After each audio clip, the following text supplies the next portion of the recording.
there was clear error based on the finding of fact by the planning board.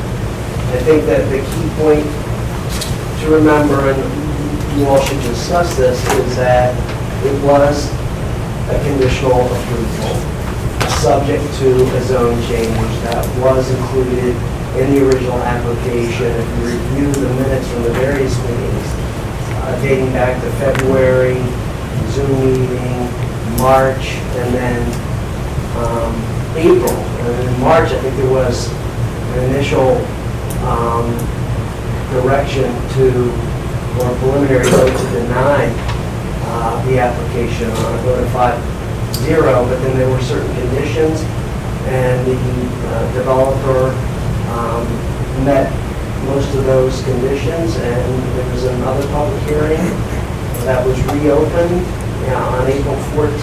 All of these issues, or at least I think if you review the record, and I know you'll do that, suggest that these issues were publicly aired, and I don't, it's not my decision, but I think we need to be guided by the standard. Was there, in your estimation, clear error, which the zoning board just got it wrong based on the evidence below? Was there prejudicial procedural error? And I think that has a lot to do with the sort of the collateral attack. That's what I'll call it. And then, is there sufficient evidence or scintilla of evidence in the record that supports the conclusions, the findings of fact and the conclusions of the planning board, granting conditional master plan approval, understanding it's a three-step process that goes back to the planning board for preliminary and final, and the town council has already acted in terms of the zone change. So that's what you have to decide. I would suggest you can talk about it. I can take some notes. I think it would be wise to draft a written decision that would include your rationale, taking into account the record and the arguments. And you can direct me to draft a decision so that you can vote on that decision at your next meeting. But I think you should have discussion. You should have discussion now. You'll need to know what to write. Yeah, exactly. And council's here. If there's any questions while you deliberate, you can always ask additional questions. I have a question on affordable housing, and I don't know if you'd like to answer it, but Go ahead. my understanding from our experience on the zoning board is we have a target, and correct me if I'm wrong, we have a target, and we're trying to hit that target, and we haven't hit it yet. And it's not a hard and fast number, and it's property by property basis. We get a recommendation actually from the Director of Community Development on trying to drive Bristol to 10%. I'll say it's 10%. Is that the process? I mean, is there more to it? So in other words, we don't require everybody to do 10%. It's what we collectively come up with as a solution to the housing, affordable housing issue. It's in the regulations. Yeah, that's what I thought. Go ahead, Andy, I'll let you. I'm willing to offer if you want, but I don't. I mean, unless you want to reopen argument on that point, Matt, I think you do the best you can. Yeah. Silence is fine. That was addressed in the town council decision. They did. It's They did, but conditional approval. Yeah. I'm going towards, if we can start the deliberation, if it's okay with you. I'm just trying to figure out, do you mean try to... Can you put the mic down? Oh, sorry. Make sure your green light's on. Green light. Green light. We tend to come to a happy medium sometimes. Can't hear you. We tend to make recommendations with applicants. You're looking at Charlie? And the mic's in front of you, that's why they're not hearing you. Oh, you gotta be rude and look at the audience. Well, we make recommendations in regards to affordable housing on applications, and I think this follows the same course. My original concern was about the life of the approvals, the zoning ordinance, really. And as our approvals may expire, the town council's approval didn't. So I think Mr. Tikes explained that. He said that there was a zoning change in 2008, and that goes with the parcel. So it wasn't the same as what was proposed in 2021. So the changes to develop the property, I think the number was 98 units, was in effect, and the zone change, according to what I heard, was that remained in effect because it doesn't expire. And also, in terms of the affordable housing, you have the ordinance inclusionary. This particular zone was a specific zone over which the town council determined what the ratios would be for this zone and this location, right? Yeah. So one of the things that is counterintuitive to us is that zoning wasn't involved in the decision, that when the town council was contemplating making changing the zoning ordinance, which they have the authority to do, and they did it. I mean, that's what they did. So we were out of the loop, so we were out of the decision. Right, no, I understand that. Yeah, I was just, I'm just saying the that's why it's- same way that we do it, the town council is doing it. And the town council made a ruling in 2008. The town council can change its ruling. I understand the timeline's a little fishy and how it's playing through, but the point's moving. It is. I was just trying to get to the point is what the planning board's decision were based on, and I'm just trying to get to, okay, did they make those decisions and the recommendations within their authority? And I think they did. That's the reason I was asking about. So in other words, if we had a hard number and they said 0 or whatever, then I would say that it might have been an error, but that's not what they did. They took what was in the ordinance and they made a recommendation to town council based on the specific application of a unique property. And the original ordinance had the fee in lieu in the language. Right. So basically, the conditional approval changed everything that we usually see. What the town council did that conditional approval to go to planning, what they did. So what we usually see was changed, basically. That's why it didn't seem proper to me when I got it. Until now it was all explained to me, it seems proper to me. Process. The process is proper. It didn't seem proper to me at first. I thought something was changing the rules in the middle of the game, but that didn't happen. It was done in the beginning, but it was a conditional approval, and I understand it now, because before I did not think it was right, but now I actually think it was done properly. They do have a couple of properties that they're going to have affordable housing. One on Move Street, which is part of the complex, I guess. Yeah, I'm okay with what, so we should stay away from what the town council decided, because it's not before us. But if we just stick to what the appellants presented, and I think there were four items. You want to go through them, just for the record? We should. Density, right? The first was density. Right. And I think that's not an issue. And if you look at the numbers, if you take the lowest number, it would have been 101 units. I mean, there's only one number that would fit there. So it doesn't, to me, the 2250, there's no evidence in the record that says, well, it's got to be 2250. It means nothing now. It means nothing. There is a- It means nothing. I know, that's my point. Well, I'm not saying it doesn't mean anything. I'm saying I don't think it means anything. It means nothing now. So, Right, but we're in agreement that was a moving target as well, the number of units. well, for this project, they're going to what the infrastructure, and they have to go and prove that to the planning board at the preliminary application. So this thing has to go before more rigorous reviews to ensure that the 127 units is a fit. It has to come back here, it has to come back. Could be altered. Correct.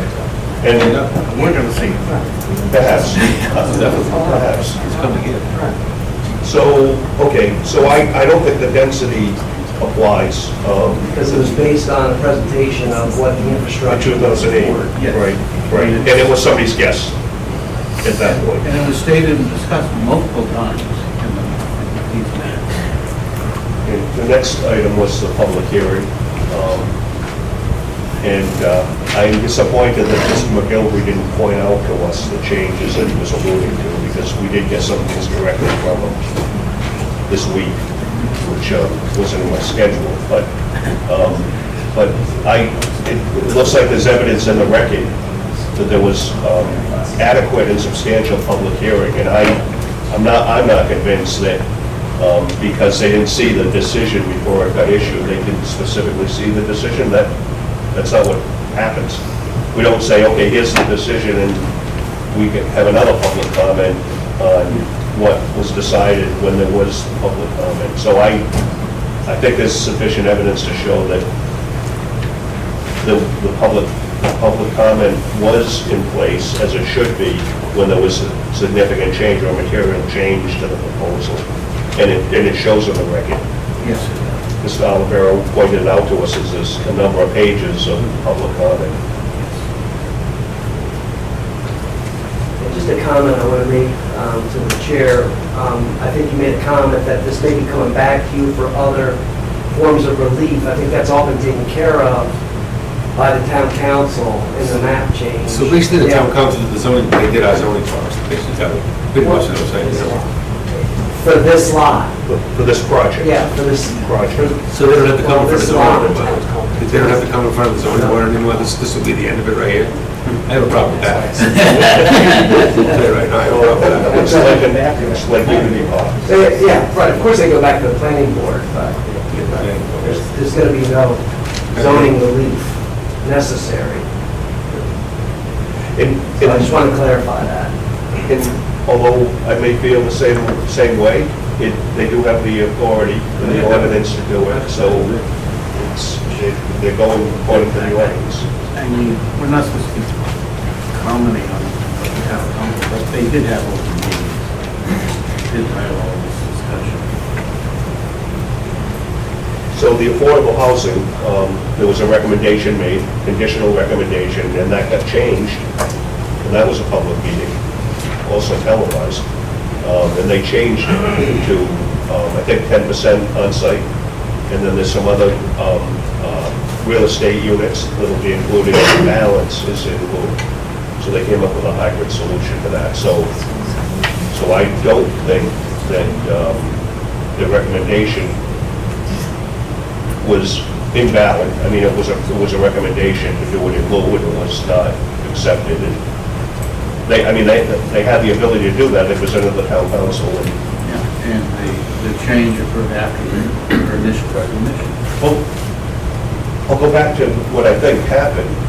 They were doing things in anticipation of the town council getting their conditional approval, reviewing it, and either accepting it or modifying or rejecting it. And they modified it. That's what happened. And I think that was the process that was anticipated. I don't know how you would do it any other way for a project like Yeah. this. The zoning board, not the- Right, well, I said Yeah. I agree. just saying.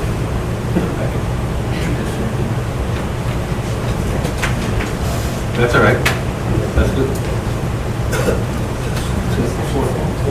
I think there was the Procedural other, area. it was also, two of those were there should have been a stay of any proceedings flowing from the planning board decision. And again, I think that was pretty well articulated by Mr. Tights when, if we need to get CRMC, the developer needs to get CRMC approval, an appeal of a planning board decision doesn't stay their ability to get relief from other bodies. It's in pursuit of that application, my understanding, my reading. And that application in front of that particular regulatory body. Okay, so I would, I think that I would, and what's the harm? Where's the harm to the appellant, even if there wasn't a stay? I mean, right, so the town council acts, later is gonna end up going back to the planning board anyway for preliminary. And then I think finally, So that wasn't your point is it certainly wasn't prejudicial. no. And I think from my perspective, it's a misreading of the law. Okay. Lawyers will disagree though, we don't all agree on everything. And then I think the last,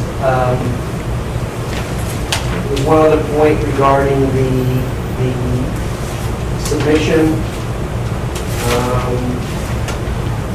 that was presented later, the amended application with the application that was submitted December 1st of 2021.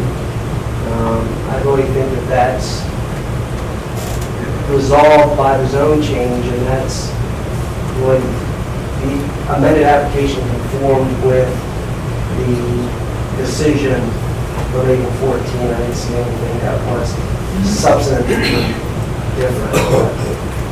That's part of the record.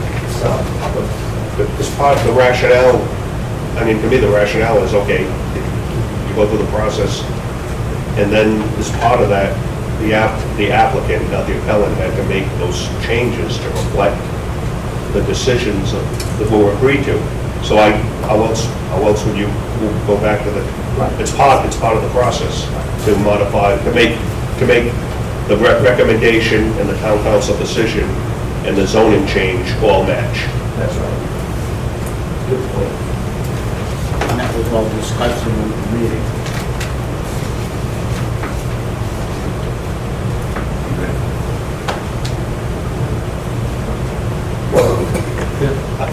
Okay, I don't know if that actual zoning change was changed, but like I said, if all of the data was presented, that would necessitate one. And my point is, if I was at a meeting and that was discussed, I wouldn't be surprised if a revised application went in that reflected what was not negotiated, but agreed to between the town and the developer. So the thing is, The planning board. the planning, well, I call it the town, because they're representing the town. But, so my point is they may not have said specifically, and now we're gonna go get a zoning change. I don't know if that was said. But it would be evident from the proceedings. And to me, it's a side issue. To me, it's a side issue. It's a planning board decision, goes to the town council, that's the process. And then concurrently, the applicant has to make his project match what was agreed to. And he really couldn't do it until the town council approved it. I mean, How does that prejudice? it's not. Well, I don't think it is. I don't want to make a statement. I don't think it easy. I don't think it is. If you don't think so, you should say so. Right. Well, I'm not saying it isn't, I'm saying I don't think it is. Assuming there's error. Right. So, on all counts of the appeal, I don't see it. So if one of them was good, we could either grant the appeal or send it back, but I don't see any of the items that were discussed or brought forward in the appeal as adequate. So, and it's a very high standard for us to overturn the decision, and I don't see it. I feel the same way. I think, So I think if you're concluded your deliberations, what I would do is, I would make a motion is appropriate now, and then it would be subject to receipt of a written decision setting forth the rationale, the basis for the decision at your next meeting. Hopefully, it'll be a month from now, not 2 weeks from now. September 19th. When the time comes, I'll Okay. I'll work on that. Right. Yeah, so it should be a motion, whatever your motion is going to be, either to deny the appeal, or whatever it may be. Do you have enough information to rate that decision? I have enough information, and it would be subject to then review and voting on the actual And written we'll get it before the decision. meeting. You know, of course you'll get it before the meeting. Right. Well, I didn't mean, I didn't try that at you. I was making a statement. Okay, can we get a motion to that extent, somewhere? Mr. Chairman, let me just pull up the appeal. Three books here.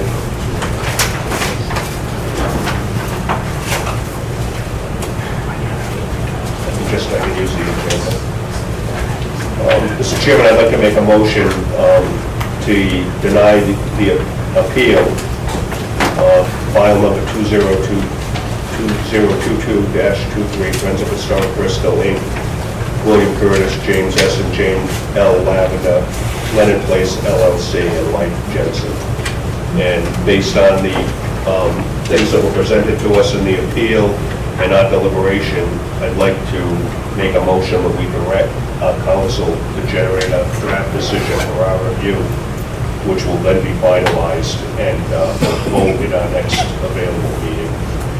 And is that, and as part of your motion, are you indicating that you're denying the appeal because there was, one, no prejudicial procedural error in your estimation, there was no clear error, and there was sufficient evidence to support the findings of facts and conclusions rendered by the planning board? I am. Okay. All in favor? Aye. Opposed? Okay, and that will be, Mr. Tanner's going to tell you when that decision will be forthcoming. So the next meeting of the zoning board is September 19th. I think that packet is here for you to take. The meeting right after that is October 3rd. So I think that probably makes more sense that you'll get a draft decision Well in advance of October 1st. to be reviewed and voted on at the October 3rd meeting, which is your normal, the September meeting has to be moved back a couple reasons. So the October 3rd meeting is your normal first Monday of the month. Chairman, I'll make a motion to adjourn. Yes. All in favor? Aye.